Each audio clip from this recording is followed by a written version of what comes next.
Good morning, everybody. Welcome to this our monthly webinar.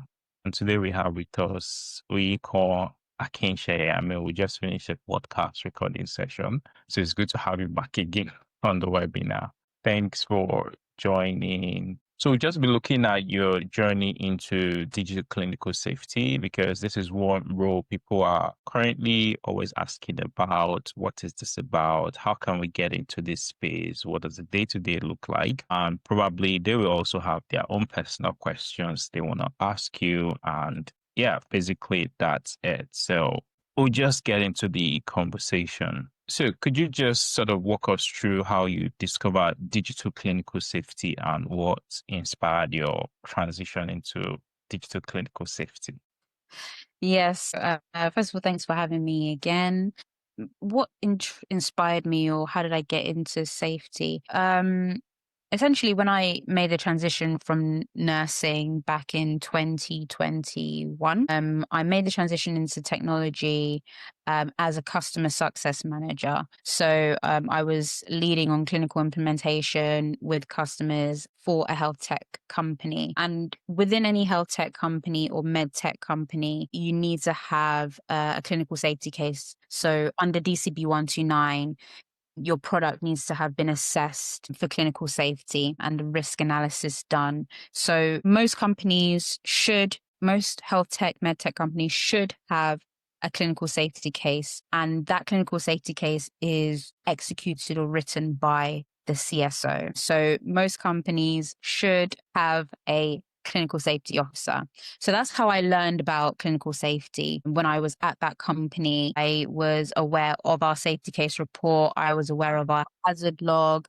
And I also worked closely with the CSO at that company as well. So that's how I was sort of introduced to it. In terms of what inspired me to go down this line, I've always enjoyed technology. I've always enjoyed learning about different products. And I also, just because I'm from a nursing background, when I came into technology, into that role, I was always thinking about risk. I was always thinking about, hey, this system, how could it potentially cause harm to a patient? How do we ensure that when we implement the system with our customers, it's done in the safest way possible, so that they can have successful outcomes, but also not bring any harm to a patient? So that's something I've always sort of been thinking about and being concerned about as a nurse. So it was kind of a no-brainer for me when I saw this role come up. I just went for it.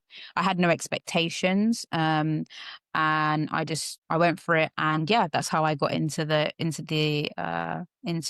Thanks for that. So at what point did you sort of realize that technology could be part of improving patient safety and maybe not just as a distraction from care, as some people think anyway?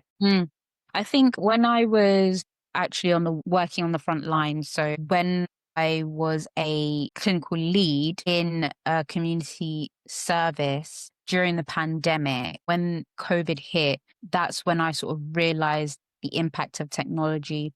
Although I had been using technology with patients before that, like electronic patient records, all healthcare professionals should be familiar with those type of systems. But actually, when the pandemic hit and we couldn't nurse and take care of patients in the way that we used to because of the lockdown, because of COVID, because of social distancing, we had to think of new innovative ways to deliver care. So we implemented a range of different technologies, whether that was video consultation. We even implemented, when I was a clinical lead in a community drug service, we implemented thumbprint drug testing to reduce the need for urine and things like that. So I was sort of becoming aware of what technology could be in the healthcare arena because of the impact of COVID. And then, yeah, I decided to sort of make that transition during COVID to come away from hands-on clinical work. Interesting. So transitions come with a very, let me put, steep learning curve, right? And what sort of surprised you the most when you joined digital, and how did you navigate that transition curve? Yes, it was definitely a steep learning curve, mainly because the way that suppliers and manufacturers work is totally different from, the NHS. The priorities are different. And yeah, the culture is also really different. But also because I was moving from healthcare to technology, I had to learn all these different technology terms and principles. And, there were so many different things that I didn't understand, so many different jargon that I wasn't familiar with. So it was definitely, baptism of fire. It was a really steep learning curve. There will be times when I don't know what anyone's talking about. I don't know what they're talking about. But I was always open to learning, and I think that's the most important thing. You need to be like a sponge. You need to be open to learning and open to coaching. And I was just very fortunate that I landed in environments that were conducive for learning. So, my colleagues, the people around me, the people that I was working with were very much open to sharing their knowledge. And also they were learning from me as well, because I was coming in as a clinician into a technology space with engineers, testers, marketing people, people who are not familiar with the clinical area. So I was also able to bring something to the table in that respect. So it was definitely a knowledge exchange. But yeah, huge learning curve. There will be moments that you will be there and you'll be thinking, I have no idea what is happening. I don't know what they're talking about, but you've got to fake it till you make it kind of thing. And always be open to learning and also doing your own self-directed learning as well. I always say Google is free. That is literally the world's biggest learning platform. Googling things, finding out for yourself, registering on short courses. There are so many free courses now available, even on LinkedIn, Udemy, things like that. Utilizing all of those resources, I definitely did that as well. Yeah.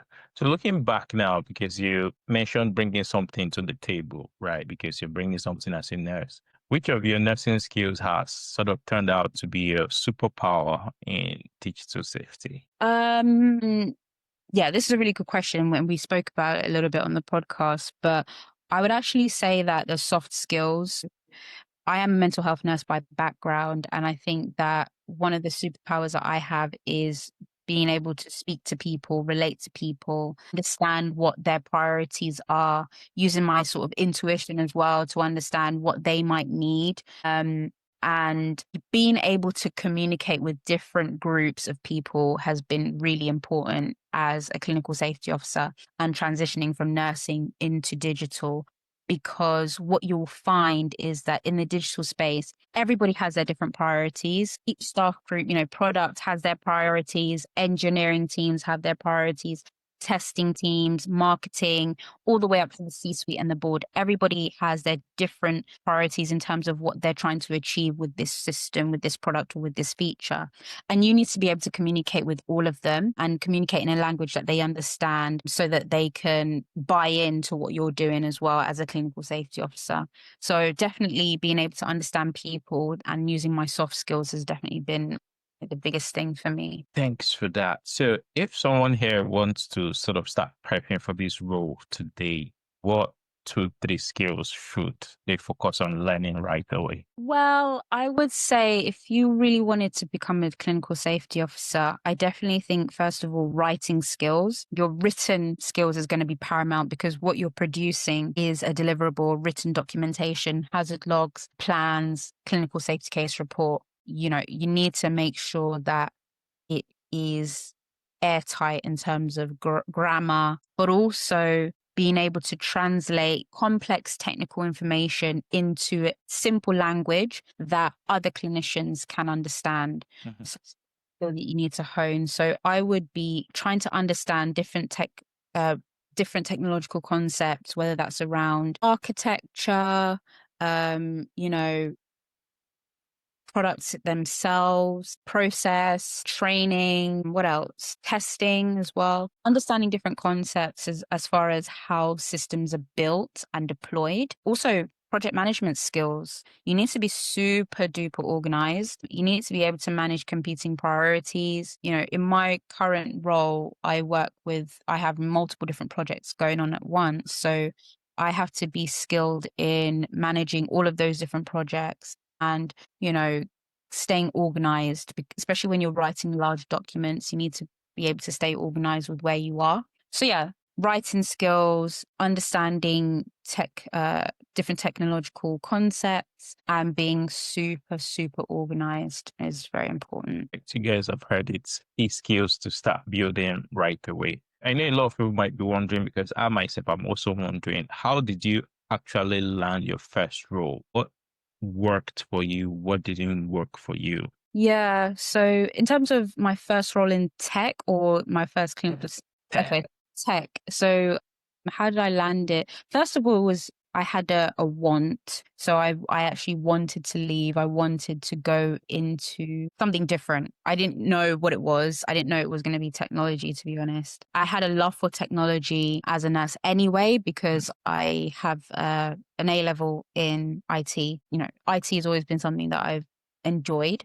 So when I was a clinical lead nurse, that was my last clinical role, typically clinical role, back in 2021 when COVID hit. I was literally just applying. I was applying, but I was applying for roles that were in my domain. So I didn't go and apply for fintechs or HR techs or ed tech companies. Although don't think that you can't. You can. If that's where you want to go, you can. But I was looking at health techs and I was looking at companies that did, social enterprise, community-based tech companies or Mhm. companies that have some sort of social impact. I was looking at companies that were involved in mental health, and there are a lot of companies out there now. So I was looking at my domain and my area of expertise per se. I was just, putting myself out there. That's it, putting myself out there. And I, landed a couple of interviews actually before I got my first tech role. So yeah, that's how I sort of made that transition. And I was successful. It was kind of like everything lined up perfectly, because that role, they were looking specifically for a mental health nurse. They were not concerned about whether I had technology experience. They wanted somebody who had the domain experience, but they wanted somebody who was also open to learning.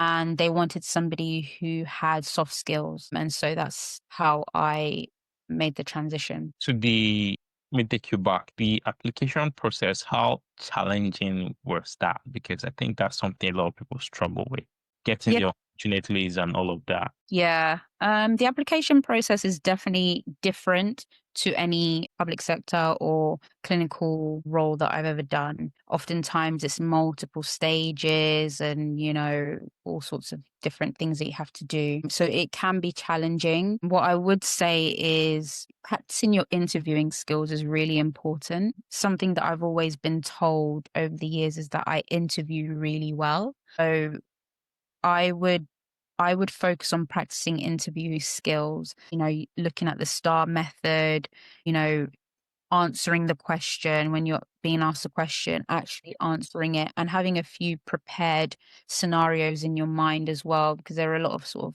tell me a time when you did this or that, showcasing your skills, your soft skills, your project management skills, your organizational skills, your problem solving skills, your communication skills, thinking about scenarios. Because the thing is, sometimes you don't realize that you've done it. You Yeah. haven't stopped. And that's something that I try to do. I try to remember the times when and make a note of it. And it's also part of, your continuing professional development and your validation as a nurse to reflect on your practice. So, brushing up on interviewing skills, answering the question, um, is very important. Sometimes they also ask you to do tasks as well. Okay. Task, maybe some sort of presentation or role play task or something like that. So, yeah, brushing up on those presentation skills and things like that. But yeah. So what does your day to day look like? Can we get a peep behind the curtain? Yeah. So day to day is really filled with a lot of writing, report writing. As a clinical safety officer, you are producing these long deliverables, these long written documents. So hazard logs, safety case reports, etc. So a lot of my time really is spent writing and reading a lot of documentation. So I will spend my time reading, you know, training documentation, policies, procedures, business continuity plans, things like that. Looking at test reports, examining implementation projects, looking at comms plans if it's for an implementation in NHS. Yeah, just looking at a lot of different documents and writing my deliverables. But I also spend a lot of my time sort of planning out how I want to write my deliverables. So especially like the logs and stuff. Sometimes with the hazard log, I'll spend a lot of time sort of getting all of my ideas down on paper and mapping things out before I then start writing. But there is a little bit of meetings as well, meeting with the stakeholders, meeting with the different project teams, asking a lot of questions. But yeah, that's pretty much it day to day. I also have more questions, but I don't know if anybody has a question. Can you just raise your hand or mute to ask if you've got any question? Right, that's fine. I guess they're still thinking through the questions, really. So in your role now, what systems and technologies have sort of become very central to your work, and how do they actually improve patient safety? When you say central to my work, do you mean like technologies that I personally used to actually do the basics? Of course, Microsoft Word, word processing. I do use Miro boards. So when I'm creating a hazard log, I'm quite a visual person. So I like to create a huge Miro board with all of my ideas when I'm doing like failure mode analysis or, structured what if. I use a Miro board to put everything on there to create. I also use the Miro board to create sort of a visual flow chart of complex systems. So if there's a system that has a lot of functionality, I like to map it out visually as a flow chart to demonstrate its functionality before I start doing my failure mode analysis. Trello, that's just for project management. Obviously, Outlook, that's just for communicating with stakeholders. There are some clients that I work with that use things like Jira, which is oftentimes used as it's used as a system for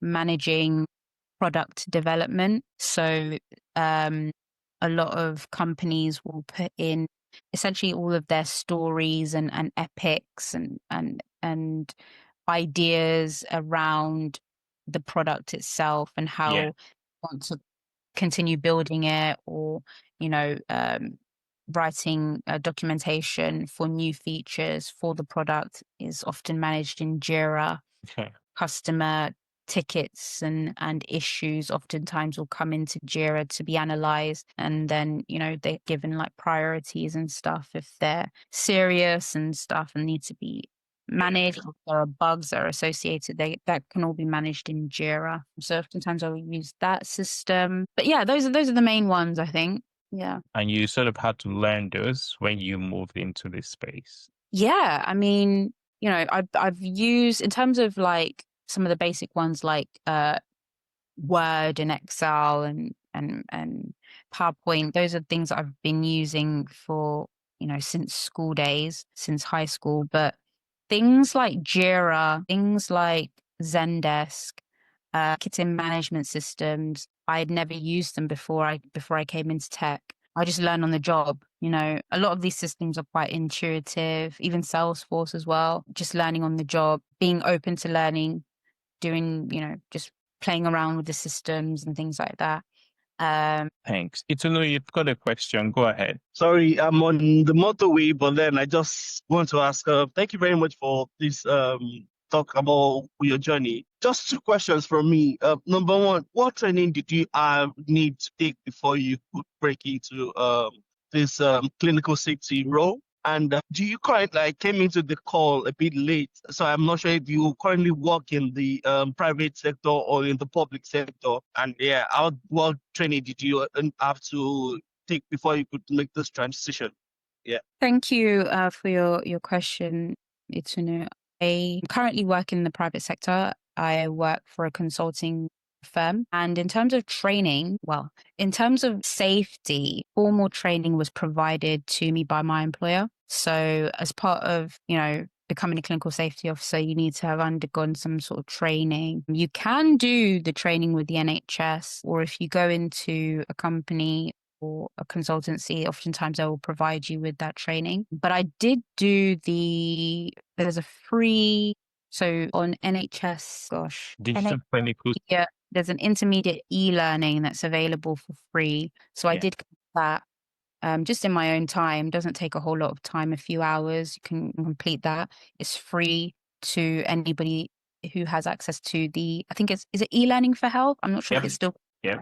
So you can go ahead and have a look at that. But yeah, in terms of like training for clinical safety, that was provided to me by my employer. In terms of like breaking into clinical safety or requiring sort of like some sort of formal qualification, the formal qualification is sort of like you being a clinician. You need to be a clinician to do safety, and then doing either the NHS training or having some training done by consultancy or wherever. I hope that answered your question. Does that help you to know? Yes, it does. I've actually done the e-learning because I currently work as a project manager, and most of my projects have to have clinical safety officer assigned to them.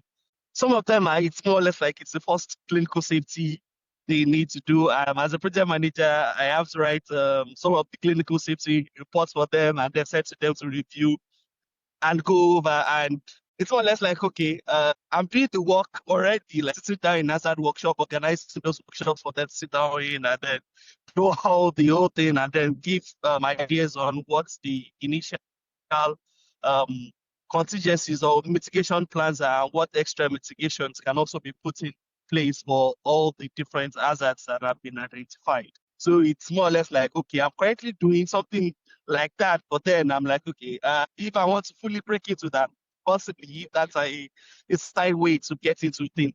And to say it looks like you can actually consult for that and just have it as a side gig, apart from just working as a project manager. So that's what's my head right now. Yeah.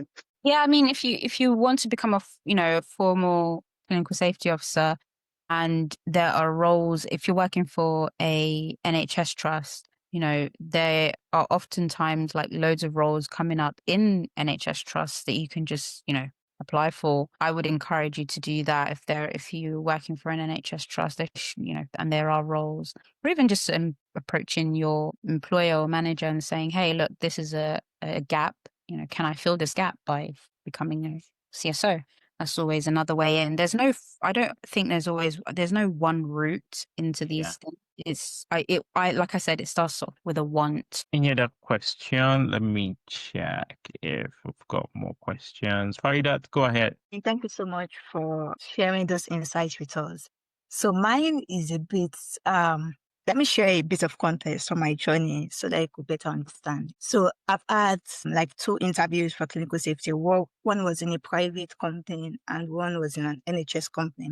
For the private company, I did my best. I interviewed for the first round and I didn't hear back from them because I sent a message, after my first interview, I sent a message to let them know that I'll be requiring sponsorship just because I'm still about 3 years in the UK. I don't know, maybe that was the reason why they never reached out, able to give me like the feedback on my interview. But that is also to highlight the challenges with breaking into tech in this country, especially if you don't have like your ILR or your British citizenship. You cannot apply to like most private companies. You are only limited to like NHS trust, of which if you are competing for the NHS trust, like now, leading me to my second interview, I'm pretty good getting interviews. The problem is getting the job just because they are limited digitized roles, especially for nurses within the NHS, most of which are like band 7, band 8. A particular one I did was for a band 8A job. And it's sometimes difficult to transition to be like a band 5 to a band 8. Like,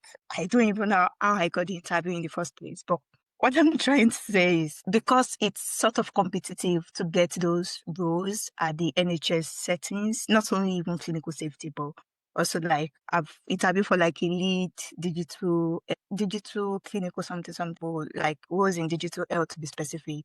And it's just getting that job. It sort of looks like, oh, maybe they are giving it to people from their own trust.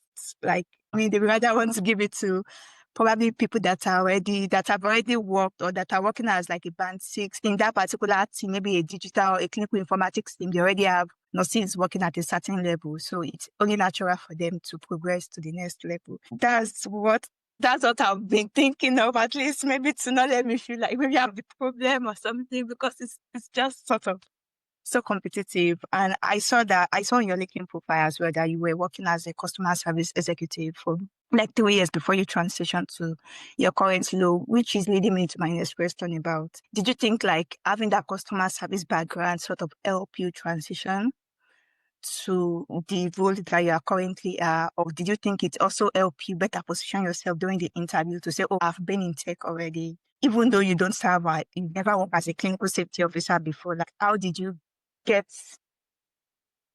Yeah. that sort of, did you think that experience actually help you?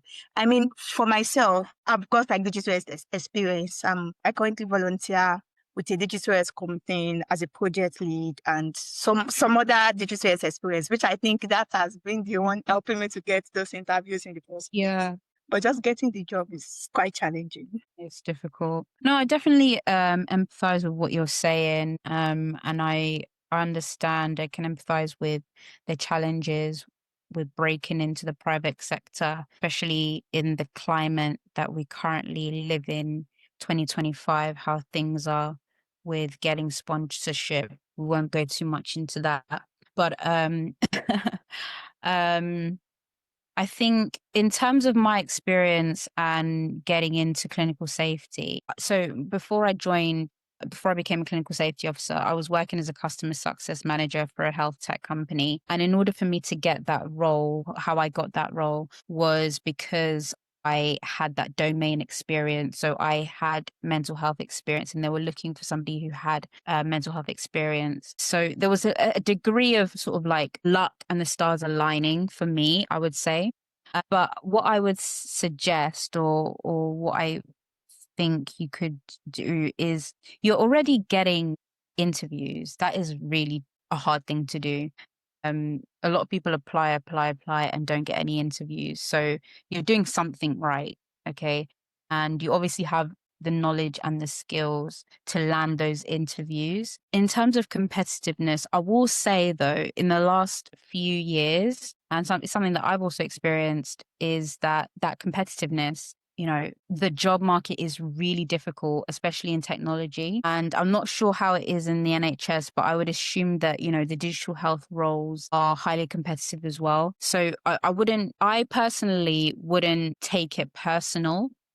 Because I know that the climate at the moment in healthcare, in digital healthcare specifically, is difficult. 1, 2, you have that added challenge of sponsorship, but 3, you are landing interviews. That's already well done. How do you actually land a role? Continue applying for sure. Practicing your interviewing skills is really important. You can reach out to me as well if you want to ask any questions. I'm happy to answer them as far as clinical safety interviews and how to sort of land them, because there are things I think if you reach out to me, there's some things that I can talk to you about in terms of the actual world of clinical safety and sort of helping you use the right language to sort of, help you kind of get over the line. But I wouldn't beat yourself up too much. You're already, it's just a matter of time really, and a matter of, probability and numbers, because you're already landing interviews. That's a lot more than what a lot of people can actually say. I hope that. Thank you. Thank you so much. Any other question? Let me check the chat.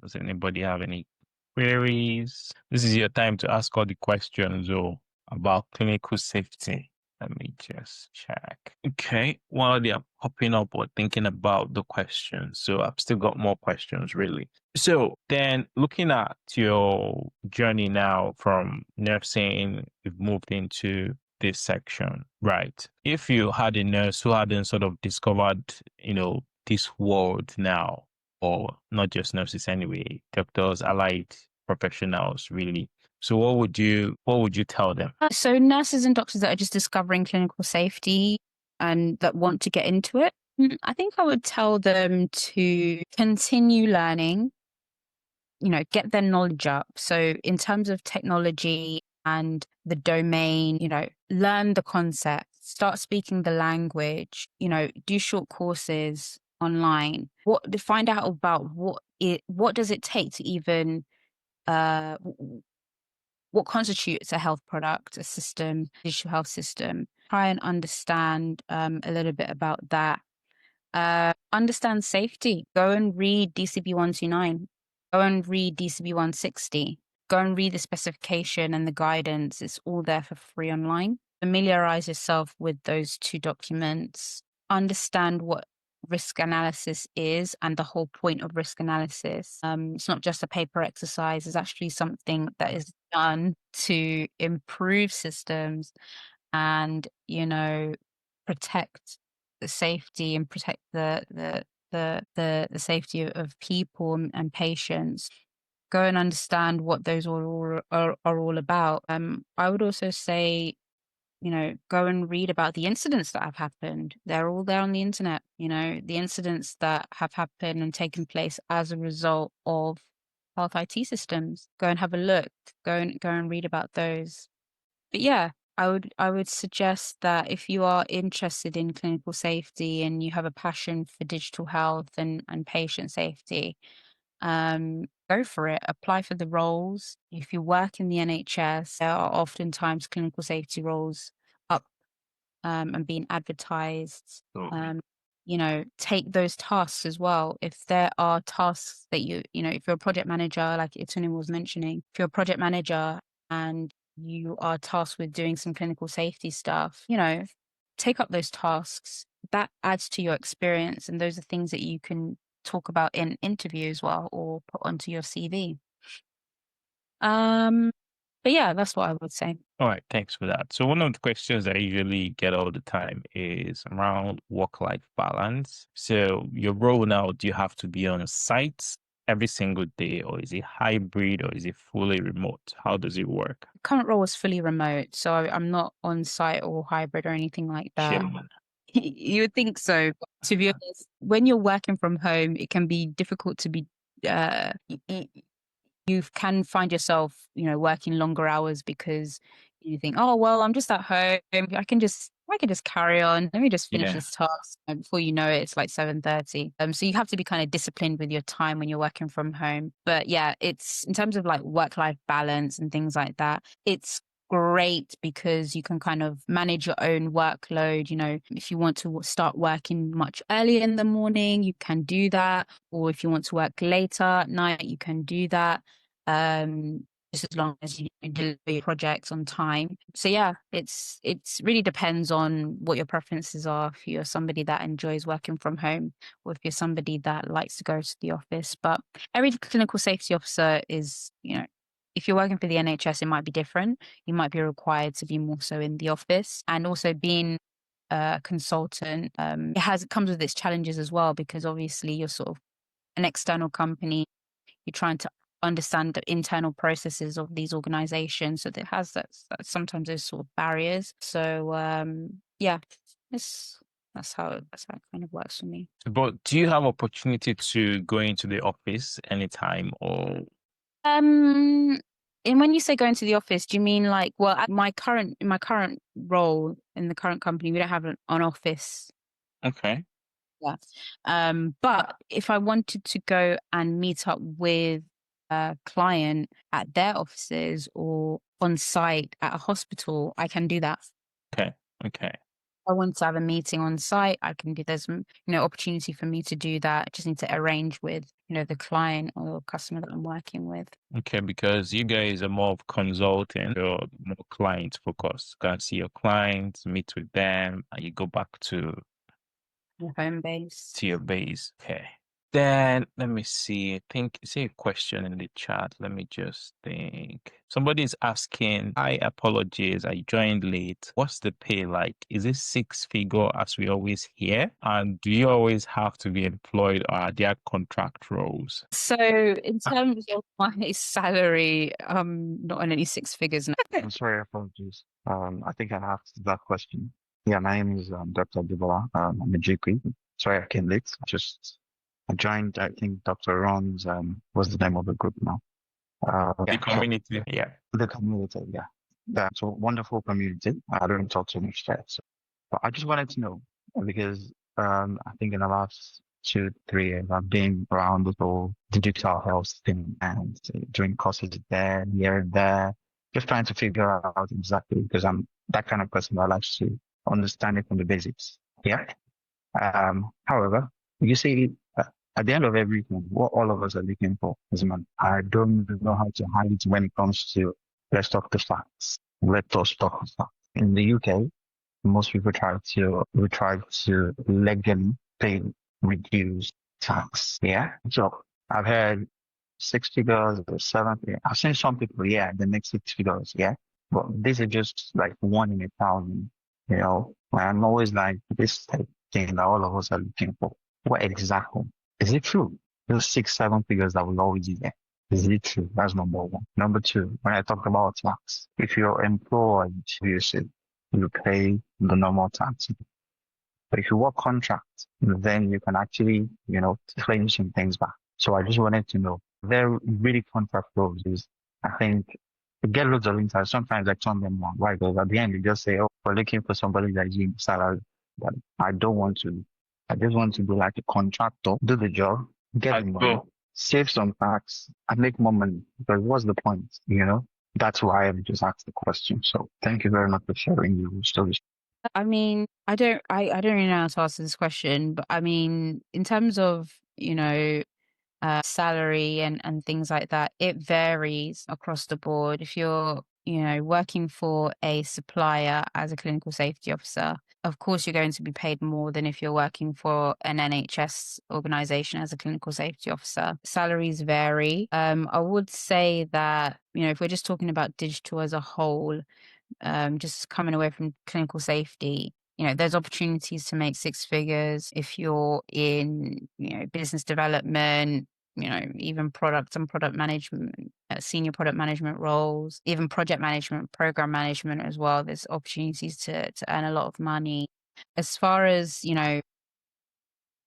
tax and contracting and things like that, you can set up your own consultancy if you wanted to and do clinical safety independently, and where you would be able to manage all of that yourself. I don't know I think some companies do employ clinical safety officers as, contractors. So I suppose, there's opportunities there. But yeah, as far as like salary and things like that, it depends on what company you're working for. If you're working for a supplier, you will earn more. But yeah, that's all I can really say on that. So I'll probably chip in from the NHS perspective. The most CSOs I know, this is usually band 7. I've seen some as high as a band 8. 8A clinical safety officers are earning around 3,002 per month after tax, thereabout. I think that's about 55K annually for a band 8A clinical safety officer. That's what that salary looks like. Again, it's hybrid. Most of the ones I know in the NHS is hybrid. So some days you're on site, some days you're in the office. And yes, you can also contract, because I know a lot of the EPR go lives I know, most of the teams sometimes are, largely contractors. So by the time we go live, then we're handing over to BAU team, which is usually trust led. So a lot of the CSOs sometimes could be contracted. So by then they probably have a good transition plan of having somebody in-house, do that knowledge transfer before I move to the next project. So yes, you can contract.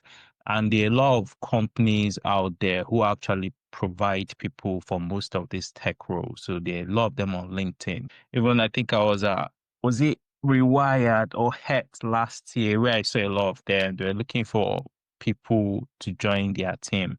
Because once they trust to say, we are going live, or we've signed EPR, Kiniko, and all of that. So they start looking for resources, CFO, PMs, program managers, clinical safety. We're looking for benefits lead. We're looking for change lead. They start getting all of those people just to be able to deliver that project. So again, so you can move in from that angle. Okay, I'm working with a company who is supplying resources to the trust just to help them deliver this project. And once we are done, we hand over to the trust and move to the next project, if that helps. And they usually pay them more, so because it's company, and so you do all your taxes and Kiniko. So I think I've got to some LinkedIn, people are offering like 650, 150 per day contracting roles and thereabouts. So you can do the maths and figure out how much if it's up to the six figures. Yeah, thank you very much. I think you've answered the question. Thank you. All right, no worries. Let me see if there's any other question. Replay. Yes, I'll post the replay later, when it's ready. Usually on the YouTube channel. When it's ready, I'll post that. So I'll let you guys know. Then, is there any other question? No other question for now. I think I have one more question. Where's that? My stuff. Let me just. I know pay. Everybody is usually very, how much are we earning? I mean, it's a valid question. We live in a cost of living crisis. Yeah. Everything is becoming more expensive. So it's very valid. Very, very valid. Yeah, usually more about the flexibility anyway. So you Yeah. really remote, so Yeah, I mean, yeah, it is.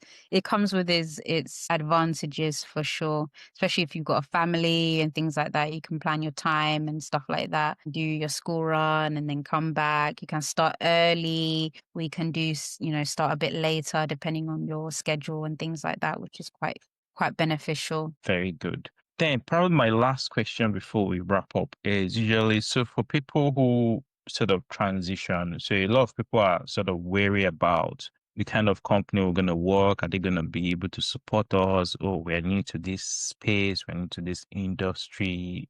Are we going to really struggle, or are we going to get the support that we need to actually thrive? So from your own experience, what do you think? I've been very fortunate. I've been very fortunate so far in my tech journey over the last almost 5 years now.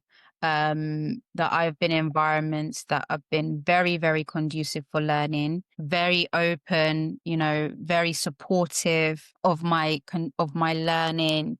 Have not made me feel like, I'm asking silly questions or whatever the case. In my current role as a clinical safety officer, I'm in an environment with highly skilled, very, very experienced clinical safety officers, and they're very, very supportive. Yeah. Silly question, it's just a very open forum for learning. So I've been quite fortunate. So I'm not sure, if you were to go to that is an important thing that you need to be looking for, because you're not just being interviewed for a company or an organization. Yep. You are interviewing the company and the organization as well. You're trying to find out is this the right place for me? So you need to be asking them, what kind of continued professional development offerings do you have for me if I was to become an employee? Is there any courses? Do you have any learning budgets? Is there coaching? How do you guys, in my current role, my current company, every week we have learning sessions, where we come together and we have a different topics, or if we have, our own questions or things that we don't understand, we can bring it to that forum just for shared learning. Okay. It's very important that you ask these companies these things before you sort of jump in head first because they're offering you six figures, But yeah. I would say that I've been quite fortunate. For all the companies that I've worked for in tech have been very much supportive of my learning. Fair enough. So, well, other companies, but I think anyway, the trajectory, because a lot of the startups who are building stuff for NHS, I think people are beginning to see the value that the clinical people are bringing to the table. So most times Yep. they now, I know a colleague who is also into products with a startup too. Then he started adding compliance to his portfolio recently, and they're just paying for all his trainings as much as 3K, 4K, 5K training. Just go and learn as much as you need to learn. So yeah, I think that's really positive. Let me check if there's any other question. I don't think there's any other question. So again, Oyin is available on LinkedIn. So please send her a message if you've got questions about clinical safety. She's always more than happy to share whatever information she has, resources that can help you along the way. Let me just check if I've missed anything. Yeah, now. So thank you so much, Oyi, for sharing with us. I'll let you guys know when the recording is available, probably next week or 2 weeks time, sharp, or depending on when I have energy to sort it out. So okay, so what Tola said she'll be contacting, I don't know if it's a he or her, but once I've watched the replay, my name is Tola. Is it she? Okay, yeah, she, that's fine. All right. So then VA, is it VA? I don't even know what your name is, but it's VA. I'm seeing Faridat. If you guys are happy, I'm happy to shed more light on some of those questions you asked. Yeah. So you could just pop me a message and I'll send you an invite. Let me see. Just drop my email here. Okay, Abiola. Okay. All right, that's fine. So you could pop me a message. I think I'm still free till 1 p.m. Then we could just have a chat about some of those questions you